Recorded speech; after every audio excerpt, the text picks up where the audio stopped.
प्यारे बच्चों, आप सभी लोगों का स्वागत है।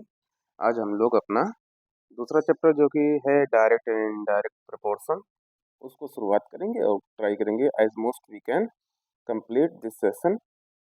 सो डायरेक्ट एंड इनडायरेक्ट प्रोपोर्शन कहता है तो सबसे पहले बात प्रोपोर्शन क्या है। तो बेटा प्रोपोर्शन में क्या करते हैं ना हम लोग चीज़ों को ना एक दूसरे चीज़ों को कंपेरिजन करते हैं, तुलना करते हैं। अब मैं दो चीज़ें आपके सामने रखता हूँ, ठीक है ना। इमेजिन करिएगा, ठीक है ना। एक मैं ले रहा हूँ कि शुगर को ले रहा हूँ, ठीक है, शुगर को ले रहा हूँ। शुगर की एक हम करंट की सिचुएशन ले रहे हैं और एक फ्यूचर में होने वाले सिचुएशन को ले रहे हैं, ठीक है ना। दो सिचुएशंस को ले रहा हूँ, आप समझिएगा। एक करंट सिचुएशंस को और एक फ्यूचर सिचुएशन को। करंट सिचुएशन में सबसे पहली बात मैंने शुगर के रेट को रखा है। The rate of sugar is, मान लीजिए इमेजिन करिएगा, वो है 40 रुपीज पर केजी, ठीक ना। और एक उसका फ्यूचर एजप्शन है, ठीक, कि मेरे पास यहाँ पे इमेजिन करिएगा कि मेरे पास यहाँ पर 200 रुपये हैं। टोटल कितने रुपए हैं? 200 रुपीज। अब मैं अगर शुगर लेने जाता हूँ करंट सिनेरियो में, अभी के समय में, कि जब उसका रेट कितना है 40 रुपये, तो मैं लेने जाऊंगा तो मैं 1 केजी लूंगा तो 1 केजी का रेट कितना रहेगा बेटा? 40 रुपये रहेगा। 2 केजी लूंगा तो 80 रुपये हो जाएगा। 3 केजी लूंगा तो हो जाएगा 120 रुपया। और इसी हिसाब से जब 5 केजी ले लूंगा तो मेरा हो जाएगा कितना? 200 रुपया। वहीं पे इमेजिन करिएगा फ्यूचर में इसके रेट जो है वो बढ़कर हो जाता है 50 रुपया, ठीक ना। अब फ्यूचर में इसका रेट बढ़ के 50 रुपया हो गया, तो ऐसे में अब दोनों चीजों को तुलना कीजिएगा। अब मैं यहीं पर इसको छोड़ रहा हूँ। यहाँ पर देखिएगा, एक चीज बढ़ाने पे, एक क्वांटिटी बढ़ाने पे जो कि है रुपीज, उससे दूसरी क्वांटिटी जो कि है वेट ऑफ शुगर, कितना मात्रा मात्रा इसका बढ़ रहा है, क्वांटिटी बढ़ती जा रही है। वहीं पे अगर इसके मैं रेट को बढ़ाता जाऊंगा, अगर मैं ये 40 की जगह 45, 45 की जगह 50, 50 की जगह 100, तो इस क्वांटिटी क्या होती जाएगी? 200 रुपये में ये क्वांटिटी क्या होती जाएगी? क्वांटिटी, ठीक ना, इसकी क्वांटिटी लेस होती जाएगी, ठीक ना, घटती जाएगी। अब यही जो हम निर्भरता पढ़ते हैं ना एक क्वांटिटी का दूसरे क्वांटिटी पे, वही हम लोग प्रोपोर्शन पढ़ते हैं। अब ये चीजें होती कैसे हैं? अब मेरे पास वही मैं कह रहा हूँ कि जैसे मैंने ले लिया एक पेन और एक ले लिया पेंसिल, ठीक है ना। एक पेन और पेंसिल ले लिया। अब पेन का रेट मैंने मान लेते हैं 10 रुपये है और पेंसिल का रेट है 5 रुपये। अब मैं इन दोनों चीज़ों को तुलना करूंगा तभी मैं फाइनल एजप्शन में पहुंचूंगा कि एक चीज़ दूसरी चीज़ कितना, कैसे, क्या रेट हुआ, कितना रुपए मैं बढ़ाऊंगा, कितनी क्वांटिटी मुझे मिली। तो इन सभी चीज़ों को पढ़ने की शुरुआत होती है एक टर्म, क्योंकि मैं सारी चीज़ों को तुलना कर रहा हूँ। तुलना में एक टर्म आता है that is known as ratio. क्या था भाई? That is known as ratio. अब यहीं से अपनी टॉपिक्स चालू होंगे। रेशियो क्या होता है? रेशियो के बारे में समझेंगे। रेशियो जो होता है बेटा, एक क्वांटिटी का दूसरे से कंपैरिजन होता है, या कह सकते हैं कंपैरिजन ऑफ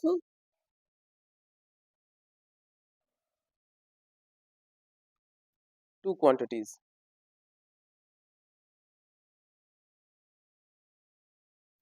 दो क्वांटिटीज का कंपैरिजन है, या इसी को हम लोग कहते हैं कि भाई ए टू बी, ऐसा पढ़ते हैं कि ए टू बी, या फिर इसे कहते हैं क्या कह जैसे हम लोग बोल देते हैं ना कि फर्स्ट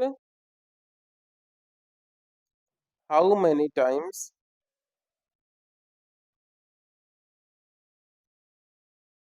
ऑफ सेकेंड,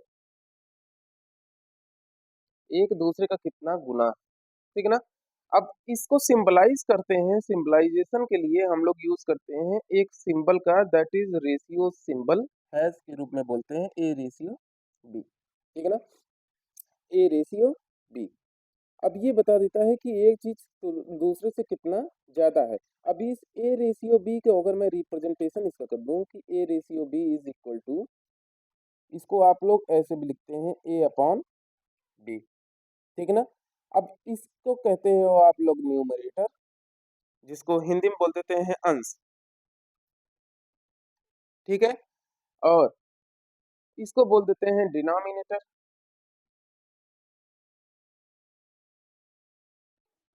अच्छा, एक चीज़ और समझ लीजिएगा भाई, जब आप ऐसे पैटर्न में लिखते हैं जिसमें बराबर पे रहता है ना, तो इसमें हम लोग मेंशन कर देते हैं, इसका एक अलग डिफरेंट नाम पड़ जाता है, दैट इज़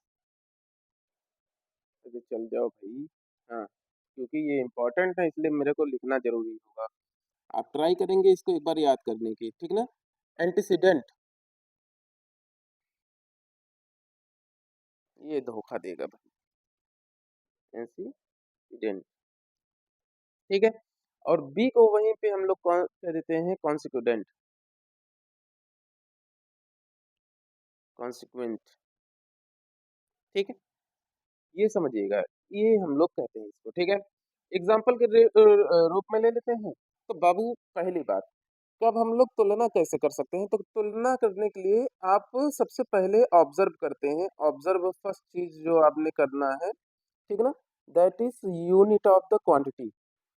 सबसे पहले क्या करना है? यूनिट क्वांटिटी का फि फाइंड आउट करना और यूनिट क्या-क्या हो सकता है? यूनिट हो सकते हैं पर्सन, ठीक है ना?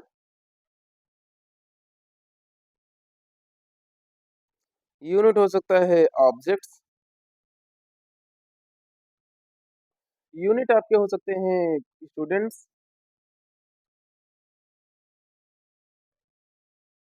और आपकी क्वालिटी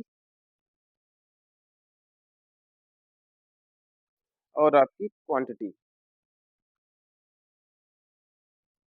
क्वालिटी का मतलब मैं बता दूँ, एक उदाहरण दूँ क्या? कि जैसे कोई 2 लोग हैं, ठीक ना? कोई 2 लोग हैं, इमेजिन करिएगा, अरे अपने में ले लिया जाए नाम। कोई 2 लोग हैं, तो जैसे राम-श्याम वाला टाइप का ले लेता हूँ कि राम है एंड श्याम है, ठीक है? अब मैं कह रहा हूँ राम किसी काम को 3 घंटे में कंप्लीट करता है, श्याम उसी काम को 5 घंटे में कंप्लीट करता है। तो ये क्या हो गया? क्वालिटी हो गई ना, ये ज़्यादा एबल है क्योंकि ये कम समय ले रहा है, ये कम एबल है क्योंकि ये ज़्यादा समय ले रहा है। वैसे ही राम 3 घंटे पढ़ते हैं, श्याम 5 घंटे पढ़ते हैं, that is also a quality. अब ये क्वालिटी जो है, ये भी आपका कैसे आप बताओगे भाई कि ये क्वालिटी जो है ना एक दूसरे से डिपेंड कर रहा है। ठीक है? अगर जैसे ये कंपैरिज़न जब मैं एक बार बना दूँगा ना, तो इसका मतलब क्या हो गया कि अगर मैं राम की स्टडी टाइम को बढ़ाता हूँ, तो श्याम की नेचुरली अपने आप ही बढ़ने लगती है। ठीक है ना? अब उदाहरण में एग्ज़ाम्पल में लिख देंगे, Mohan has 15 pens and 29 pencils. अब यहाँ पर देखिए ऑब्जेक्ट्स हैं, दोनों की क्वांटिटी क्या है? सेम है, दोनों के दोनों क्या है? ऑब्जेक्ट है। Then the ratio of pens to pencil, pens to pencil, ये ध्यान दीजिएगा कौन आगे है, पहले है पेन उसके बाद क्या है? पेंसिल है। तो पेन से पेंसिल का जो रेशियो है, पेन की संख्या कितनी है बेटा? पेन की संख्या कितनी है? 15 और पेंसिल्स की संख्या दैट इज़ 29। तो यहाँ रेशियो हो जाएगा कितना? 15 रेशियो 29। अगर मैं कह दूँ pencils to pen that is 29 ratio, ठीक है? अब चलिए एक चीज़ और, अगर जस्ट इमेजिन कि दोनों के दोनों चीज़ें सेम चीज़ को बता रही हैं, लेकिन उसके बावजूद आपको रेसिपी बनाना है, तब कैसे आप बनाओगे? अब मेरी बात को ध्यान समझिएगा। जैसे उदाहरण के तौर पे एग्ज़ाम्पल ले लीजिएगा, find the ratio of find the ratio of 4 kilometre to 200 metre. ये एक बढ़िया उदाहरण है। अब देखिएगा, किलोमीटर भी डिस्टेंस को दर्शाता है और मीटर भी क्या होता है? डिस्टेंस को ही दर्शाता है। अब ऐसे सिचुएशन में जब आप रेशियो बनाओगे तो भाई यहाँ पर आप डायरेक्ट बनाने लगोगे, लेकिन ये सही नहीं है। क्यों? क्योंकि आपको पता है कि 1 किलोमीटर में कितने मीटर्स होते हैं बेटा? 1 किलोमीटर में होते हैं 1000 मीटर। ठीक है ना? अगर मैं इस किलोमीटर को मीटर में कन्वर्ट कर दूँगा, तब जाके ये सेम क्वांटिटी होगी, अदरवाइज़ ये करेक्ट नहीं होगा। तो ऐसे में आपका आंसर क्या हो जाएगा, that is equal to 4 into 1000 two, ये रेशियो बन गया 200। ठीक है, अब मैं इसको सही तरीके से लिखूँ तो ये हो जाएगा 4000, 4000 बटे 200। इसको सिंप्लीफाई करूंगा तो ये हो जाएगा 2, ये हो जाएगा 20। आंसर आपका हो जाएगा 20:1। समझ में आया ना, ये हो जाएगा क्या, 20:1। एक सेकंड रुकिएगा, अब मैं नेक्स्ट पेज पे पहुंचता हूँ। अब आपने समझना है कि प्रोपोर्शन क्या होता है, ठीक ना, what is proportion.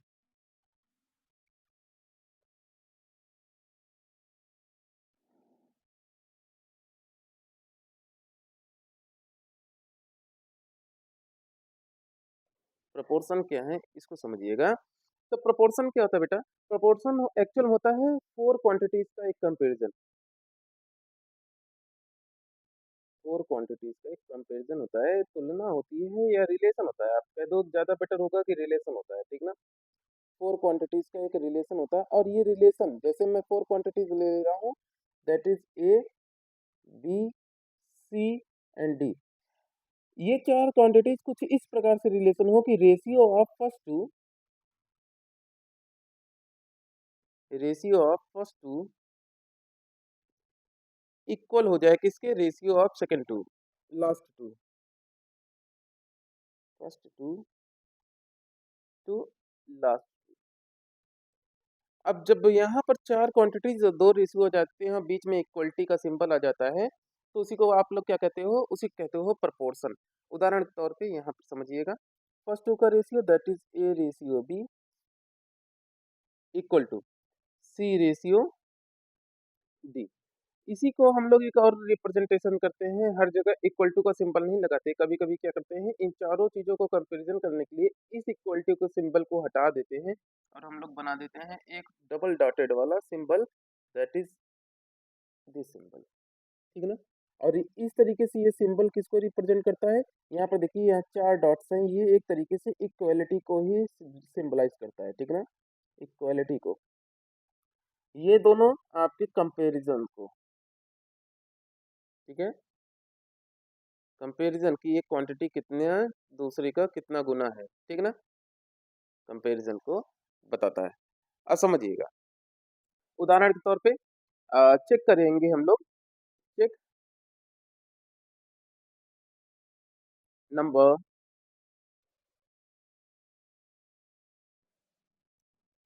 4466 is in proportion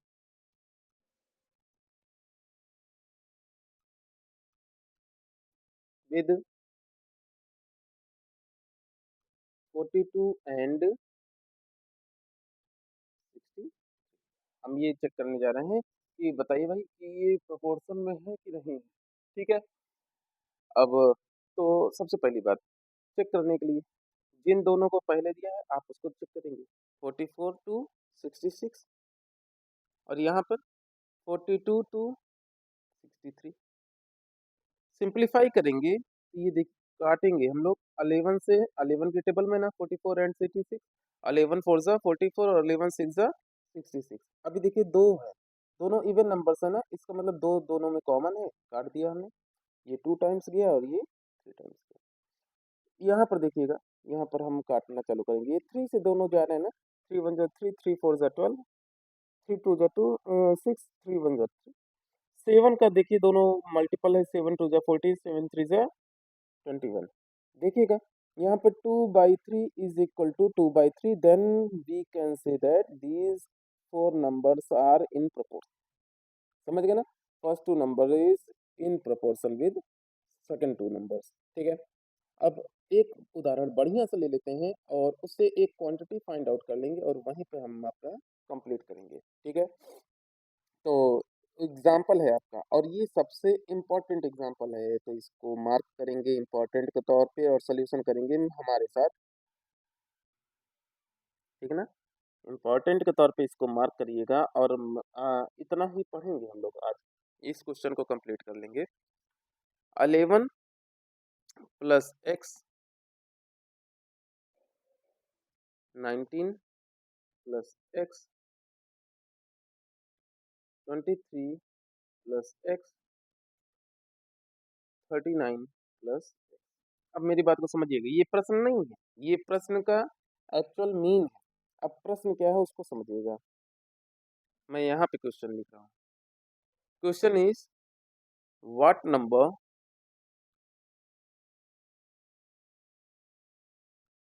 must be added, ठीक है, what number must be added of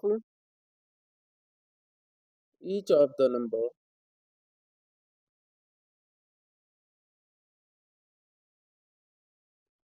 11, 19, 23 and 39 to get the number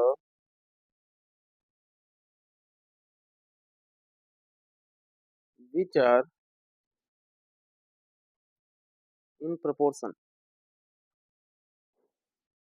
अभी मैं इसको हिंदी में बोल दे रहा हूँ, इसको समझिएगा। 11, 19, 23 और 39 में ऐसी कौन सी संख्या को जोड़ा जा सकता है जिससे ये चारों नंबर एक दूसरे के प्रोपोर्शन में आ जाए। तो वो नंबर हमने मान लिया किसको बेटा, एक्स को, कि मान लिया हमने एक्स को चारों नंबर में जोड़ दिया जिससे ये चारों किस में आ गए हैं बेटा, प्रोपोर्शन में आ गए हैं। अब इससे ये क्या हो जाएगा, 11 plus x divided by 19 plus x equal to, ये इक्वल टू को रिप्रेजेंट करता है 23 plus x upon 39 plus x, ठीक है ना। इसको सिंप्लीफाई करेंगे तो हमारा आ जाएगा, ये क्रॉस मल्टीप्लीकेशन होगा। 11 plus x is multiplied by 39 plus x equal to 11, 19 plus x into 23 plus x, ठीक है। इसको सिंप्लीफाई करेंगे, 11 into 39 that is equal to 429 plus 11 x plus 39 x plus x square equal to 19 plus 23 that is equal to 437 plus 19x plus 23x plus x square. समझिएगा, मैंने 19 को लिया, इन दोनों से मल्टीप्लाई किया, ये दोनों मिले, फिर x को लिया और इन दोनों से मल्टीप्लाई किया 23 और एक्स स्क्वायर मिल गया। अब इसको मैं एक तरफ सभी वेरिएबल्स को लेकर आऊंगा, ठीक ना, कॉन्स्टेंट्स को एक तरफ लेकर जाऊंगा। तो ये देखिएगा, ये x इधर लेके आया, क्या हो गया, एक्स स्क्वायर, इसको आगे कर दिया और उसमें से घटा दिया किसको, एक्स स्क्वायर को। 1139 दैट इज 50x, इसको इधर लेके चला आया माइनस, ये देखिए कितना हो गया, ये आपका हो गया 42, कितना हो गया बेटा 42x, ठीक है, इक्वल टू, इक्वल टू, अब ये सभी, ये दोनों को जोड़ दिया इधर हो गया, ये दोनों को जोड़ दिया इधर हो गया, ये x हो गया और ये x हो गया, बचे ये दोनों नंबर्स 437 माइनस 429।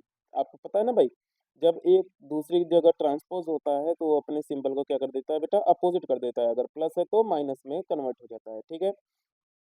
अब इस तरीके से आपकी वैल्यू क्या हो जाएगी, इस तरीके से आप देख रहे हैं कि एक्स स्क्वायर से एक्स स्क्वायर कैंसिल हो गया, 450 में से 42 गया, that is equal to 8x equal to 37 और ये 429 that is equal to 8x equal to 1। अगर मैं 1 को सभी में जोड़ दूं इन चारों नंबर्स में तो आपकी वैल्यू क्या हो जाएगी, एक परफेक्ट प्रोपोर्शन में आ जाएगी। चेक कर लेते हैं, 11 plus 1 that is equal to 12, 19 plus 1 that is equal to 20, 23 plus 1 that is equal to 24, 39 plus 1 that is equal to 40, ठीक है। अब इस दोनों का हम रेशियो बनाते हैं, ये आ गया 12/20। आप 4 से काटेंगे तो 4 3 जा 12 और 4 5 जा 20, इन दोनों को लेते हैं और इनको देखते हैं। यहाँ पर देखिएगा 24/40, यहाँ 8 के टेबल में दोनों आते हैं, 8 3 जा 24 और 8 5 जा 40। आप देख रहे हैं दोनों के मान इक्वल है, 3/5 इज इक्वल टू 3/5 और इस तरीके से आपका आंसर क्या हो गया बेटा, सही हो गया। मुझे लगता है आप लोग समझ गए होंगे कि कैसे हम लोग कर रहे हैं, प्रोपोर्शन का मतलब समझ गए होंगे। आज यहीं पे वाइंड अप करते हैं। अच्छा, मैं ये क्वेश्चन को सही कर दे रहा हूँ, अब इसके आगे की चीजें मैं नेक्स्ट वीडियो में बताऊँगा, जिसमें हम लोग पढ़ेंगे डायरेक्ट एंड इनडायरेक्ट प्रोपोर्शन और वहीं पर अपना हो जाएगा क्या? Direct and inverse proportion, indirect inverse दोनों चीज़ें पढ़ेंगे और वहीं पे अपना क्या हो जाएगा? कंप्लीट हो जाएगा। So thank you very much सभी लोग को जुड़ने के लिए और एक चीज़ भाई सब्सक्राइब करते रहिए। चैनल का ग्रोथ बनेगा तभी आपका और हमारा दोनों लोग का अच्छा होगा। Thank you. शेयर भी करिएगा। Okay bye.